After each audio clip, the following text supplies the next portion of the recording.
Hello everyone, सभी को बहुत बहुत नमस्कार।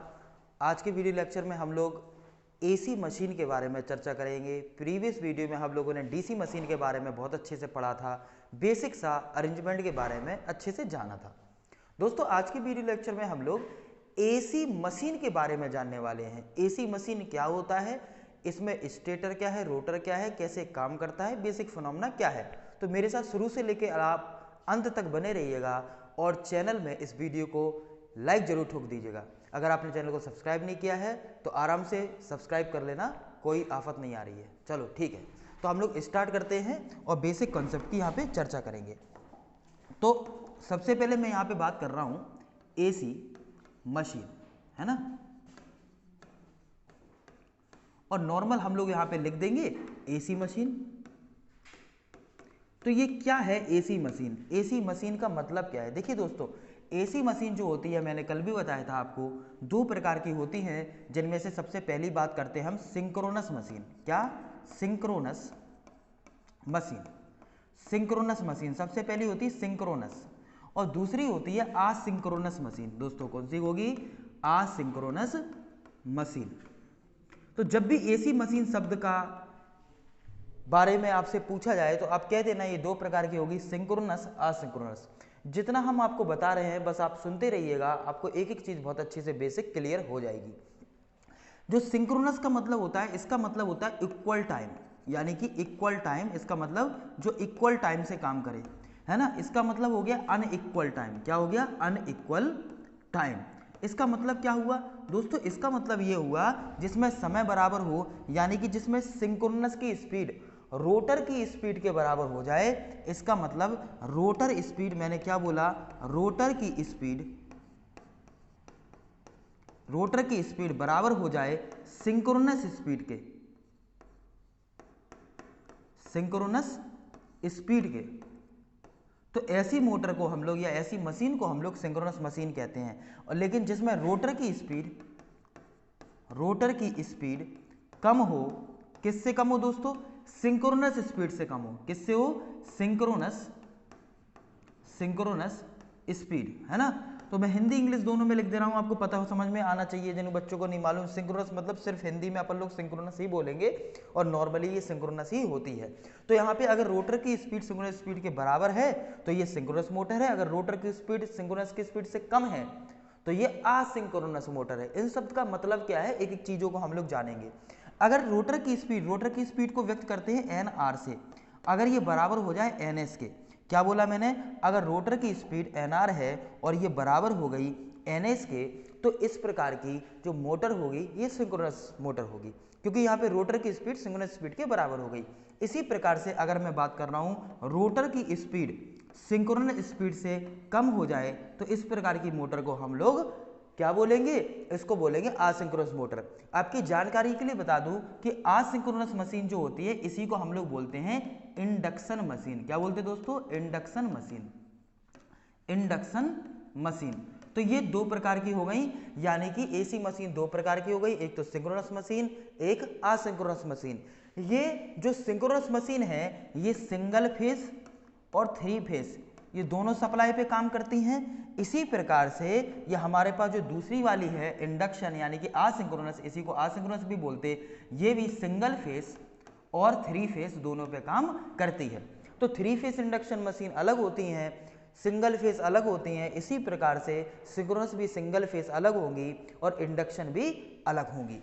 तो इतनी सी जानकारी हमें पता होना चाहिए। अच्छा, अगर आप कोई बोले कि भैया बताइए कि NS क्या होता है, तो मैं आपको बताऊं NS जो होता है सिंक्रोनस स्पीड होती है, इसका फॉर्मूला होता है 120 F/P। क्या होता है? 120 F/P। तो ये बेसिक सा फॉर्मूला है। NS क्या है? Synchronous speed. सिंक्रोनस स्पीड क्या होता है? किसी भी स्टेटर वाले भाग में जो फील्ड होती है, जो रोटेटिंग मैग्नेटिक फील्ड होती है, उसी को हम बोलते हैं रोटेटिंग मैग्नेटिक फील्ड या रोटेटिंग मैग्नेटिक फील्ड की स्पीड। तो स्टेटर में जो फील्ड होती है उसको निकालने के लिए हमें नंबर ऑफ फ्रीक्वेंसी दी होगी, नंबर ऑफ पोल्स दिया होगा। तो जब भी एसी सप्लाई या एसी सप्लाई देते हैं तो इस पर फ्रिक्वेंसी कितनी होती है, साधारणतः 50 हर्ट्ज की सप्लाई होती है और ये 50 हर्ट्ज पे ये कोई भी मोटर काम करती है। तो यहाँ पे हमेशा 50 रख देंगे, ज़्यादातर 50 ही देता है। किसी भी मोटर में स्टेटर के पोल कितने हैं तो यहाँ पे दे देंगे 6 पोल है, 4 पोल है, 8 पोल है, जितने हैं उससे हिसाब से रोटेटिंग मैग्नेटिक फील्ड की स्पीड निकल आती है। समझ में आ गई बात। अब सभी का प्रिंसिपल अलग है, चाहे वो आप सिंगल फेस इंडक्शन मोटर की बात करो, सिंगल फेस सिंक्रोनस की बात करो, चाहे 3 फेस सिंक्रोनस की बात करो, चाहे सिंगल फेस इंडक्शन की बात करो, चाहे 3 फेस इंडक्शन की बात करो, सबका अपना एक प्रिंसिपल होता है। आ गई बात समझ में। चलिए हम लोग आगे बढ़ेंगे और इसके बारे में और भी चीजें जानेंगे। तो ये तो हो गया आपका एक बेसिक सा पार्ट जो हमें प्राप्त होना चाहिए, पता होना चाहिए कि सिंक्रोनस असिंक्रोनस में एक बेसिक सा अंतर क्या होता है। आ गई बात समझ में। चलिए हम लोग नेक्स्ट बात पे इस पे चर्चा करेंगे। नेक्स्ट पॉइंट इसमें ये है कि भैया देखिए, एक होती है स्मॉल मोटर, चाहे वो सिंक्रोनस हो चाहे वो असिंक्रोनस हो। एक होती है लार्ज मोटर। क्या होती है? Large motor. मोटर या जनरेटर हम कुछ भी यूज कर सकते हैं। जनरेटर का मतलब कल मैंने बताया था कि मैकेनिकल एनर्जी यानी कि यांत्रिक ऊर्जा को अगर आप वैद्युत ऊर्जा यानी कि इलेक्ट्रिकल एनर्जी में कन्वर्ट कर देते हैं तो उसको हम लोग बोलते हैं जनरेटर। और अगर यांत्रिक ऊर्जा में कन्वर्ट करना है वैद्युत ऊर्जा को, यानी कि वैद्युत ऊर्जा को यांत्रिक ऊर्जा यानी कि इलेक्ट्रिकल को मैकेनिकल में कन्वर्ट करना है, तो दोस्तों इसको हम लोग बोलते हैं मोटर। क्लियर थी इतनी बात? तो इतनी बात तो सभी को क्लियर हो गई थी। तो अब ये स्मॉल मोटर और लार्ज मोटर का क्या प्रिंसिपल है, इसका क्या मतलब है, तो मैं आपको जानकारी दे दूं। देखिए ये अपने पास होता है एक पार्ट स्टेटर और ये वाला पार्ट होता है रोटर। इसी प्रकार से इसमें ये होता है स्टेटर, ये होता है रोटर। इतने अच्छे से आपको कोई एक्सप्लेन नहीं करता, जबकि हम बेसिक जानकारी के बारे में आपको बता रहे हैं। तो आप ध्यान से इस चीजों को समझेंगे। ये अंदर वाला पार्ट जो हो गया इसको बोल दिया रोटर, है ना, और बाहर वाला पार्ट जो हो गया इसको बोल दिया अपन ने स्टेटर। ये आपका स्टेटर हो गया, ठीक है, ये स्टेटर हो गया। यहां पर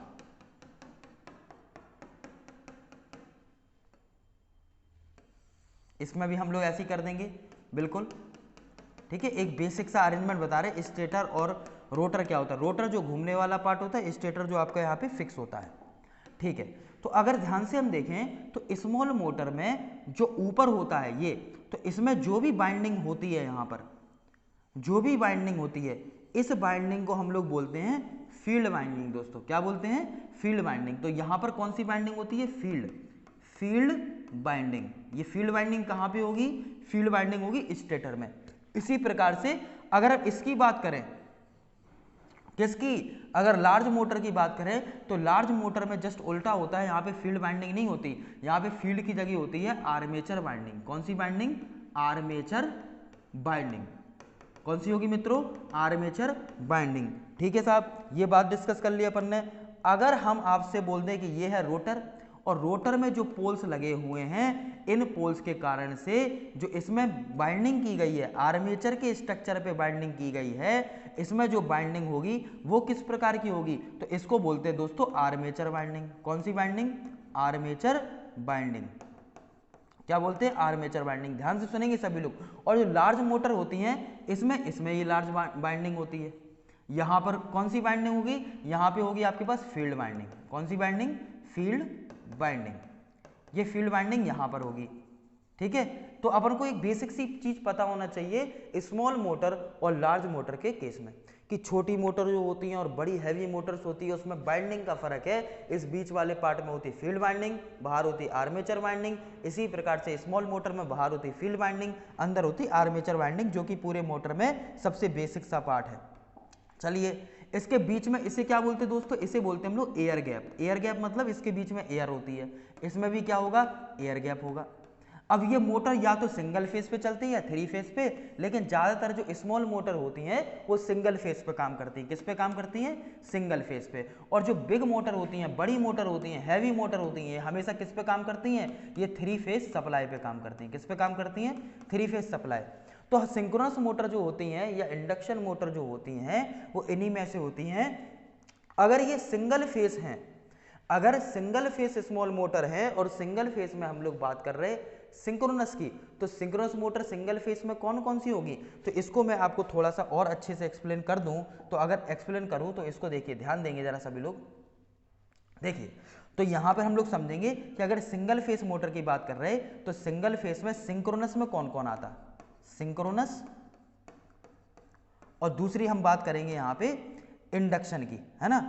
तो ये सिंक्रोनस हो गया, कौन सा हो गया सिंक्रोनस, सिंगल फेस हो गया, क्योंकि सिंगल फेस में हम लोग इसको लिख रहे हैं, है ना। स्मॉल मोटर सिंगल फेस में काम कर रही, ये 3 फेस में काम कर रही, और एक अपने पास क्या होता है, इंडक्शन, क्या होता है भैया, इंडक्शन, इंडक्शन मशीन या इंडक्शन मोटर, हम कुछ भी ले लेंगे, एक सिंक्रोनस हो गया, एक इंडक्शन।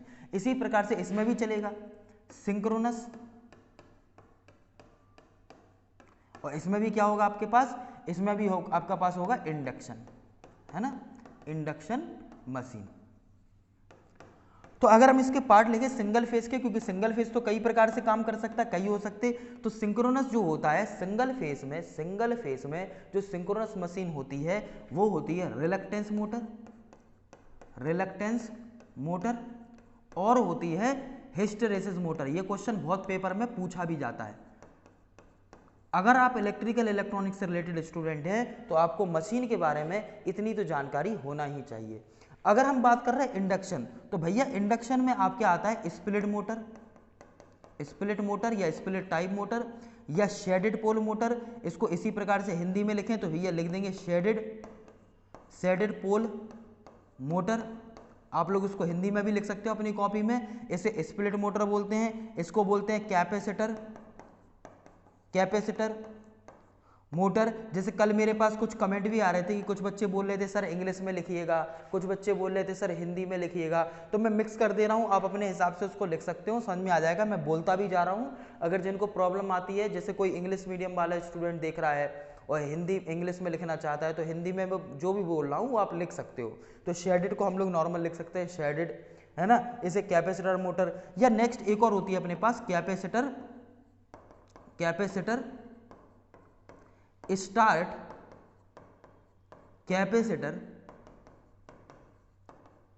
Run motor. इंग्लिश वाले इंग्लिश में लिख सकते हैं इसको capacitor start capacitor run motor, क्योंकि नाम तो वही है ना। सिंक्रोनस, ये आपकी सिंक्रोनस मशीन ही है। सिंक्रोनस मशीन आपकी पता है दो प्रकार से काम करती है, या तो मोटर की तरह या फिर जनरेटर की तरह। जो जनरेटर की तरह काम करती है उसको हम लोग बोलते हैं अल्टरनेटर। क्या बोलते हैं भैया, अल्टरनेटर, है ना। और एक क्या होता है इसमें, मोटर। तो अल्टरनेटर जो है वही आपका क्या कहलाता है, जनरेटर कहलाता है, जनरेटर। ठीक है, अल्टरनेटर को ही जनरेटर कहते हैं। ये भी दो प्रकार से काम करती है, एक तो मोटर और एक भैया जनरेटर। एक मोटर और एक जनरेटर, दो प्रकार से ये काम करती है। तो अपन को एक छोटा सा आइडिया होना चाहिए इसके बारे में। आई होप आपको इतनी सी बात तो बहुत अच्छे समझ में आ गई होगी। तो इसका स्क्रीनशॉट सब लोग लेते जाएंगे लाइन से और चीज़ों को समझते चलेंगे बिल्कुल आसानी से। क्लियर है। अब हम लोग बात करेंगे सिंक्रोनस मशीन के बारे में, बिल्कुल बेसिक चर्चा करेंगे, जितनी आपको जरूरत है, जितना आपको नीड है। तो चलिए हम लोग यहाँ पे बात करते हैं क्या होता है ये। तो हम लोग बात कर रहे हैं सबसे पहले सिंक्रोनस यानी कि सिंक्रोनस मोटर की, है ना, सिंक्रोनस मोटर की। तो सिंक्रोनस मोटर की बात करेंगे तो इसकी अगर बेसिक प्रिंसिपल की हम चर्चा करें तो इस प्रकार से आपका ये कनेक्शन इस प्रकार से होता है। तो आज हम सिर्फ सिंक्रोनस ही पढ़ा रहे हैं, कल हम इंडक्शन आपको नेक्स्ट लेक्चर में पढ़ा देंगे। सिंक्रोनस आप अच्छे से समझ लीजिए, सब लोग सिंक्रोनस अच्छे से समझ लेंगे तो चीज़ों के बारे में बहुत अच्छे से जान पाएंगे। ठीक है, तो चलिए ये वाला पार्ट जो होता है इसको क्या बोलते हैं हम, रोटर, है ना। इसमें क्या होते हैं, ये आपके पोल्स होते हैं। ये पोल काहे के बने रहते, ये इसे पोल्स बोलते हैं, ठीक है ना। इसी प्रकार से अगर हम इसके ऊपरी एक ढांचा तैयार करें, ध्यान से आप लोग सुनेंगे, अगर हम ऊपरी एक ढांचा तैयार करें तो इसका स्ट्रक्चर किस प्रकार का बनेगा, देखें ऐसा, इस तरीके से।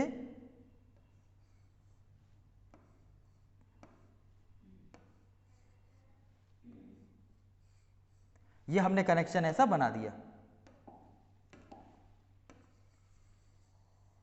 जो ऊपर वाला जो पार्ट है ना, इसको हम लोग क्या बोल रहे हैं भैया, इसको बोलते हैं स्टेटर, है ना। सभी को मालूम है इसको स्टेटर बोलते हैं। इसको क्या बोलते हैं हम लोग, रोटर, जो गति नहीं करता। स्टेटर का शब्द का मतलब क्या है, जिन बच्चों को बिल्कुल भी नहीं आता, बिल्कुल ही नील है, स्टेटर यानी कि जो गतिशील नहीं है, जो गतिशील नहीं है, वो क्या है आपका स्टेटर। और रोटर क्या होगा, अगर रोटर शब्द का मतलब अपन से कोई पूछ ले भैया रोटर बताओ, रोटर यानी कि इंग्लिश में हम लिख दे रहे हैं रोटर, लो तो रोटर क्या होगा, जो गति करता है, गति करता है, बस इतनी सी बात है। क्योंकि कई लोग कमेंट में पूछ लेते हैं कि सर इसका मतलब क्या है, हमें ये मतलब समझ में नहीं आया, कई लोग कहते हैं बहुत सिंपल है। तो सबका अपना अपना माइंड है, इनको समझते चलो, और अगर आपको कोई डाउट लगता है you can discuss to me, आप बात कर सकते हो। इसमें देखिए बाइंडिंग होती है इस प्रकार से, ये ऐसी बाइंडिंग होती है मोटर में, इस प्रकार से कर दी जाती है, ठीक है ना। और ये आपका पोल है, ये कौन से पोल हैं, ये है रोटर पोल, और ये कौन से हैं, एक स्टेटर पोल। अगर इस डायग्राम को थोड़ा सा मैं बड़ा करूं और आपको एनालिसिस करके यहाँ पे दिखाऊं, ध्यान देंगे सभी लोग, बहुत इंपॉर्टेंट कॉन्सेप्ट है इसमें, आपको सभी को क्लियर दिखाई दे रहा होगा, है ना। चलो यहाँ पे मैं इसको ऐसे सेट कर देता हूँ, ठीक। तो अगर हम लोग इसको बहुत अच्छे से समझें तो ये काम कैसे करता है, देखिए यही बहुत इंपॉर्टेंट केस है इसमें। इसमें जो रोटर के पोल होते हैं, रोटर के पोल यानी कि रोटर पोल काहे के बने रहते, ये बने रहते हैं परमानेंट मैग्नेट के। किसके बने रहते, परमानेंट मैग्नेट। और ये परमानेंट मैग्नेट के जो बने रहते हैं, ये कौन सा मटेरियल होता है, एल्निको। कल मैंने बताया था आपको एल्निको, इसको हम लोग एल्निको बोल देते हैं साधारणतः। अब ये जो परमानेंट मैग्नेट के मटेरियल होते हैं ये एल्निको के बने होते हैं, और जैसे ही हम लोग इसमें 3 फेज सप्लाई देते तो 3 फेज सप्लाई जैसे ऊपर से दी जाती है, कौन सी सप्लाई दे रहे हैं आप, 3 फेज। और 3 फेज सप्लाई जैसी आप ऊपर से इसमें दे रहे हो, 3 फेज सप्लाई देने के कारण से इसमें ऊपर एक रोटेटिंग मैग्नेटिक फील्ड जनरेट हो जाती है, जिसके कारण से यहाँ पे नॉर्थ पोल, यहाँ पे साउथ पोल, फिर यहाँ पे नॉर्थ पोल, यहाँ पे साउथ पोल, यहाँ पे नॉर्थ पोल और यहाँ पे साउथ पोल आ जाते हैं। यानी कि इसमें क्या आ जाती है, पोलैरिटी आ जाती है। क्या आ जाती है भैया, इसमें पोलैरिटी आ जाती है। और जब इसमें पोलैरिटी आ जाती है तो इसमें इसके बीच एक मैग्नेटिक फील्ड जनरेट हो जाती है। ये इस प्रकार से एक मैग्नेटिक फील्ड जनरेट हो जाती है। ये मैग्नेटिक फील्ड किस किस के बीच जनरेट हो जाती है, रोटेटिंग मैग्नेटिक फील्ड, इसी को बोलते हैं भैया रोटेटिंग मैग्नेटिक फील्ड। क्या बोलते हैं, रोटेटिंग मैग्नेटिक फील्ड। इस शब्द को याद कर लेंगे, रोटेटिंग मैग्नेटिक फील्ड। ये कब होती है, जब आप 3 फेज सप्लाई देते हो किसी भी मोटर में। तो जैसे हम लोग 3 फेज सप्लाई देते हैं कौन सी मोटर में, सिंक्रोनस मोटर में। तो सिंक्रोनस मोटर की चर्चा कर रहे हैं, 3 फेज सप्लाई देते हैं तो इसमें जो स्टेटर के पोल होते हैं उस स्टेटर पोल में बाइंडिंग के कारण से, कौन सी बाइंडिंग है, इसमें है आर्मेचर बाइंडिंग। मैंने आपको बताया लार्ज मोटर, और लार्ज मोटर में क्या होता है, आर्मेचर बाइंडिंग। यानी कि फील्ड जो होता है, स्टेटर जो होता है उसमें आर्मेचर वाइंडिंग होती है और इसमें पोल्स के कारण से ऑटोमेटिकली फील्ड जनरेट हो जाती है। इस स्पीड को हम लोग बोलते हैं एनएस, यानी कि सिंक्रोनस स्पीड। दोस्तों क्या बोलते हैं इसको, सिंक्रोनस स्पीड, एनएस। एनएस बराबर आता है 120 F/P। ये हो गई आपकी काहे की स्पीड, इसे बोलते हैं सिंक्रोनस स्पीड या रोटेटिंग मैग्नेटिक फील्ड की स्पीड। ये क्या है, रोटेटिंग मैग्नेटिक फील्ड की स्पीड, इसको बोलते हैं रोटेटिंग मैग्नेटिक फील्ड की स्पीड, या इसी को हम लोग बोलते हैं इस स्टेटर की फील्ड की स्पीड। क्या बोलेंगे, स्टेटर की फील्ड की स्पीड। तो ये स्टेटर की फील्ड की स्पीड भी हो गई। अब अगर आपसे बात करते हैं रोटर की स्पीड क्या होगी, अगर चर्चा हम लोग करें कि रोटर की स्पीड क्या होगी तो उसके बारे में चर्चा करते हैं। अब होता क्या है, मैंने बोला ये एल्निको का बना हुआ है, एल्निको क्या हो गया, परमानेंट मैग्नेट हो गया। चूंकि इसमें रोटेटिंग मैग्नेटिक फील्ड जनरेट हो गई, इसमें उपस्थित जो रोटर के पोल होते हैं ये आगे घूमने का प्रयत्न करता है लेकिन घूम नहीं पाता। क्यों नहीं घूम पाता, क्योंकि इसमें इसे क्या है, एक्साइटेशन की आवश्यकता पड़ती है। इस शब्द का मतलब क्या है, इस शब्द का मतलब ये है कि ये सिंक्रोनस मोटर एक ऐसी मोटर है, 3 फेज सिंक्रोनस मोटर एक ऐसी मोटर है जो कि सिंगल एक्साइटेड नहीं है, यानी कि डबल एक्साइटेड है, यानी कि डबल सप्लाई देने पे चलती। यानी कि हम लोग कौन सी मोटर पढ़ रहे हैं, सिंक्रोनस। और ये सिंक्रोनस मोटर जो होती है ये कैसी मोटर है, डबल एक्साइटेड, डबल एक्साइटेड। इस शब्द का मतलब क्या हो गया, डबल एक्साइटेड का मतलब हो गया ये एसी प्लस डीसी दोनों पे काम करती। तो एसी तो आपने ऊपर से दे ही दिया था, अब इसको चलाने के लिए हमें क्या करना पड़ेगा, इसको चलाने के लिए है हमें अलग से यहाँ पे डीसी सप्लाई देना पड़ेगी। क्या देना पड़ेगी, हमें यहाँ पे डीसी सप्लाई देना पड़ेगी। और जैसे ही हम लोग यहाँ पे डीसी सप्लाई देंगे, यहाँ पे डीसी सप्लाई देंगे तो डीसी देने के कारण से इसके जो पोल होंगे वो मैग्नेटाइज्ड हो जाएंगे और इन पर पोलैरिटी आ जाएगी। तो इस पर भी आ जाएगा नॉर्थ पोल, तो इसको मैं दूसरे पेन से लिख दे रहा हूं, इस पर क्या आ जाएगा आपका नॉर्थ पोल आ जाएगा और इस पे क्या आ जाएगा ऑटोमेटिकली साउथ पोल आ जाएगा। ये कब आएगा, जब आप डीसी सप्लाई देंगे। जैसे ही नॉर्थ आएगा तो नॉर्थ साउथ को अट्रैक्ट करेगा, इसकी तरफ अट्रैक्ट होने का प्रयास करेगा। लेकिन जब एसी सप्लाई आप लगातार दे रहे हैं जिसकी फ्रिक्वेंसी आपको 50 हर्ट्ज से दी, जैसे मैंने बताया था आपको, तो ये मैग्नेटाइज होने के कारण से अभी ये साउथ है, अभी ये नॉर्थ हो जाएगा, ये साउथ हो जाएगा। तो इस प्रकार से ब्लिंकिंग चलती रहेगी, इस पे पोलैरिटी चेंज होती रहेगी लगातार एसी सप्लाई देने के कारण से। तो ये नॉर्थ इसके साथ अट्रैक्ट होगा, फिर यहाँ पर ये साउथ इस साइड जाएगा तो इसके साथ अट्रैक्ट होगा, इसके साथ, इस प्रकार से रोटर घूमने लग जाएगा। और जब ये लगातार घूमने लग जाएगा तो यहां पर एक समय ऐसा आएगा जिसमें रोटर की स्पीड कैसी, सिंक्रोनस की स्पीड के बराबर आ जाएगी। लेकिन जिस स्थिति में ये दोनों स्पीड बराबर हो जाएंगी उस समय इसका जो ईएमएफ विद्युत वाहक बल होता है, विद्युत वाहक बल, ये शून्य हो जाएगा। इसका जो आघूर्ण होता है, आघूर्ण मतलब क्या होता है, टॉर्क, ये शून्य हो जाएगा। तो एक पेपर में क्वेश्चन आता है कि भैया जब रोटर की स्पीड सिंक्रोनस की स्पीड के बिल्कुल बराबर हो जाए तब उस स्थिति में क्या होगा, तो आप कहेंगे विद्युत वाहक बल शून्य हो जाएगा, आघूर्ण शून्य हो जाएगा। और सबसे इंपॉर्टेंट बात, रिलेटिव स्पीड, रिलेटिव स्पीड भी कैसी हो जाएगी, शून्य हो जाएगी। शून्य मतलब जीरो हो जाएगी। यानी कि ns बराबर nr, ये हो गया, इसका मतलब ns माइनस nr बराबर कैसा हो गया, जीरो हो जाएगा। यानी कि दोनों का डिफरेंस शून्य हो जाएगा। और जैसे ये शून्य हो गया, दोनों बराबर हो गए, तो रोटर स्टेटर की फील्ड के साथ मैग्नेटिकली लॉक्ड हो जाएगा। उसके बाद इस डीसी सप्लाई देने का कोई इसमें मतलब नहीं रह जाता। तो डीसी सप्लाई बस इसीलिए देते हैं ताकि इसमें रोटर के पोल स्टेटर के पोल के साथ एक चुंबकीय कनेक्शन कर लें, और जैसी एसी सप्लाई देंगे तो ये रोटेटिंग मैग्नेटिक फील्ड होती है, इसके कारण से रोटर की स्पीड भी इसी स्पीड से काम करती है। और जब ये दोनों स्पीड बराबर हो गई यानी कि ये मैग्नेटिकली लॉक्ड हो गया, और मैग्नेटिकली लॉक्ड हो जाने के कारण से ये आपका ये चलने लगेगी। जैसे मैग्नेटिकली लॉक्ड हो गया, फिर अपनों डीसी सप्लाई दो चाहे नहीं दो, डीसी सप्लाई सिर्फ इसीलिए देना है ताकि ये इतनी स्पीड तक पहुंच जाए ताकि इसमें रोटर की स्पीड सिंक्रोनस की स्पीड के कैसे हो जाए, बराबर हो जाए। तो यही प्रिंसिपल है सिंक्रोनस मशीन का। तो सिंक्रो का मतलब हो गया इक्वल, नस का मतलब हो गया टाइम, यानी कि ऐसी मोटर जो इक्वल टाइम से काम करे, इसी को हम लोग बोलते हैं सिंक्रोनस मोटर। तो आई थिंक आज की क्लास में आप लोगों को बहुत अच्छे से बिल्कुल बेसिक सा ये सिंक्रोनस मशीन का प्रिंसिपल और इसकी वर्किंग, इसकी बेसिक कॉन्सेप्ट क्या होता है, ये समझ में आ गया होगा। तो डबल एक्साइटेड जो शब्द लिखा था, इसका मतलब ये है कि ये मोटर एक ऐसी मोटर है जो एसी तथा डीसी दोनों पे काम करती है। मतलब एसी तो आपको देना ही है, आपको अलग से डीसी सप्लाई भी देना पड़ेगी। क्यों देना पड़ेगी, क्योंकि जब तक ये मैग्नेटिकली लॉक्ड ना हो जाए, मैग्नेटिकली लॉक्ड, इस शब्द का मतलब सिर्फ इतना सा मैंने बताया मैग्नेटिकली लॉक्ड का, कि हम डीसी सप्लाई देते तो इसमें परमानेंट मैग्नेट इलेक्ट्रोमैग्नेट में कन्वर्ट हो जाते हैं, इस पे पोल्स में पोलैरिटी आ जाती है, और ये इन स्टेटर में उपस्थित पोल्स के साथ मैग्नेटिकली लॉक्ड हो जाएंगे। और जैसे ही लॉक्ड हो जाएंगे तो वहां पे विद्युत वाहक बल, आघूर्ण और दोनों की रिलेटिव स्पीड भी शून्य हो जाएगी। उस स्थिति में ये रोटर हमेशा किसकी स्पीड से चलेगा, सिंक्रोनस स्पीड से चलेगा। तो हमने ये पढ़ा भी है। तो इसमें एनआर का फॉर्मूला, एनआर बराबर एनएस बराबर हम लिख सकते हैं 120F/P। तो ये फॉर्मूला अपने आप में बहुत इंपॉर्टेंट है आपके एग्जाम की दृष्टि से।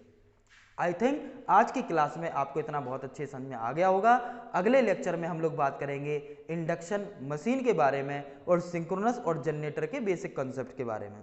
ठीक है, तो आज की क्लास को खत्म करेंगे। उससे पहले एक चीज और, इसका जो ईएमएफ का फॉर्मूला होता है वो भी मैं डिस्कस कर दूंगा आपके सामने, तो आपको और भी अच्छे से क्लियर हो जाए। ईएमएफ क्या, जो यहाँ पे विद्युत वाहक बल है, तो इसका एक बेसिक सा फॉर्मूला क्या होता है, इसका ईएमएफ इक्वेशन होती है, डायरेक्टली मैं बता दे रहा हूँ। ईएमएफ ई बराबर होता है 4.44F/N, है ना। ये आपका ईएमएफ का फॉर्मूला होता है। ईएमएफ क्या होता है, इलेक्ट्रोमोटिव फोर्स, जिसके कारण से ये रोटर घूमने का प्रयास करता है जब हम एसी सप्लाई देते हैं। तो अपन को ये फॉर्मूला भी बहुत अच्छे से कंठस्थ होना चाहिए।